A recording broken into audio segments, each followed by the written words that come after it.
Cuando se salía del cuartel, no salías tú solo, salíais todos. No era algo personal, era un movimiento colectivo. Se notaba antes incluso de que lo dijeran. El ambiente cambiaba. Había más ruido en los pasillos, más prisas, más miradas pendientes de la hora.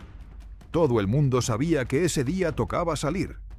Salir no significaba libertad, significaba permiso. Y eso lo cambiaba todo. Hoy hablamos de cuando se salía del cuartel, de cómo se vivía ese momento y de por qué, aunque estuvieras fuera, nunca terminabas de encajar del todo. 1.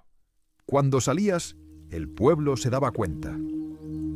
Cuando salías del cuartel, no entrabas en el pueblo como uno más. Se notaba desde lejos.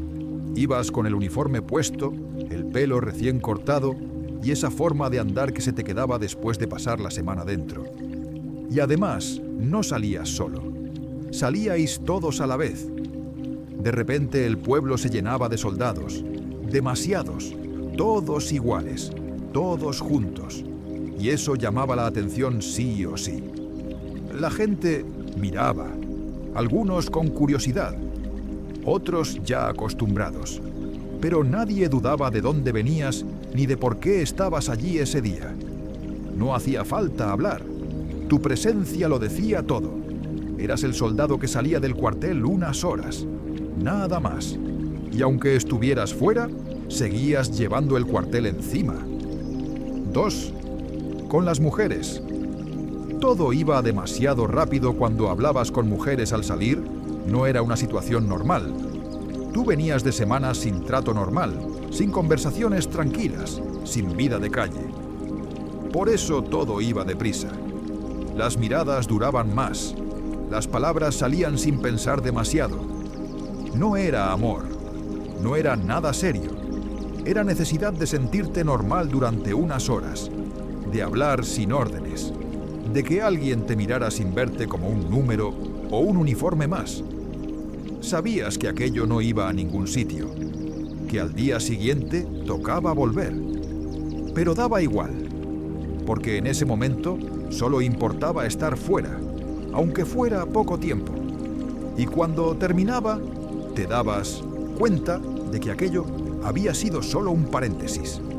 3. El alcohol no era para pasarlo bien. Cuando bebías al salir, muchas veces no bebías para pasarlo bien. Bebías para soltar la semana entera, las órdenes, el aguante, el cansancio. Por eso muchos acababan pasados de vueltas, borrachos de verdad. No por fiesta, sino por descarga. Porque no sabías parar. Dentro te decían cuándo comer, cuándo dormir, cuándo moverte. Y fuera, de golpe, nadie te frenaba. Te daban unas horas de libertad y las gastabas todas de golpe, sin medir. Y luego venían los excesos, las malas decisiones y las historias que después se recordaban con vergüenza o con silencio. No porque fueras inconsciente, sino porque no te habían enseñado a dosificar. 4. El reloj. No te dejaba disfrutar. Aunque estuvieras fuera, nunca estabas tranquilo del todo. El reloj siempre estaba presente. Lo mirabas sin darte cuenta. Calculabas tiempos. Pensabas en la hora de volver incluso cuando intentabas olvidarte. Sabías que aquello tenía fin, que había que volver sí o sí, y que llegar tarde traía problemas, castigos, días sin salir. Por eso nada era completo. Ni la risa, ni la bebida, ni las conversaciones. Desde el primer minuto ya sabías que aquello se acababa, que no era libertad, era permiso, y que el cuartel te estaba esperando. Salías físicamente, pero la cabeza se quedaba dentro. Punto 5. Al día siguiente. Al día siguiente todo cambiaba. Ya no estabas en el pueblo, ya no había chicas, ya no había alcohol, ya no había nada, solo el cuartel y la resaca. Te levantabas con la cabeza rota, la boca seca, el cuerpo molido, y encima tocaba formación como si no hubiera pasado nada. Pero sí había pasado, y se notaba en todo, en las ojeras, en el olor a tabaco y alcohol que todavía llevabas encima, en esa forma de moverte más lento, más torpe, más hundido. Los superiores lo sabían, lo veían todos los lunes, pero no importaba. Allí no había excusas, no había comprensión. Si tocaba marchar, se marchaba. Si tocaba instrucción, se hacía instrucción. Y tú aguantabas, porque no te quedaba otra. Mientras hacías la formación, te venían los recuerdos de la noche anterior. Las conversaciones, las risas, las peleas, las caras, todo mezclado. Y te preguntabas si había merecido la pena. A veces sí, a veces no.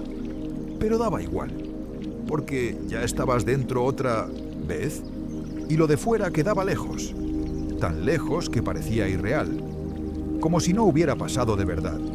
Y entonces empezabas a contar los días que faltaban para el siguiente permiso. Punto 6. La llegada de otro permiso.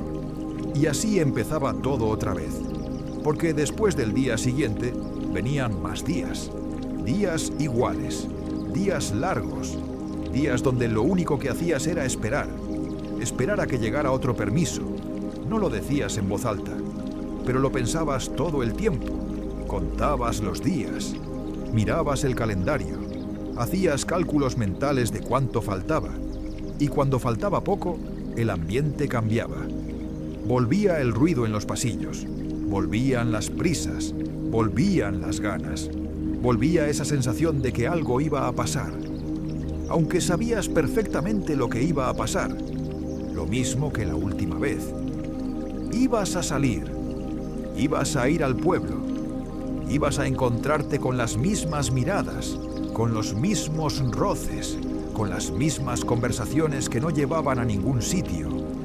Ibas a beber más de la cuenta, a perder el control, a volver tarde o justo a tiempo, a despertar con resaca otra vez, y aún así lo esperabas. Porque ese permiso era lo único que rompía la monotonía, lo único que te hacía sentir que todavía existías fuera de ese uniforme.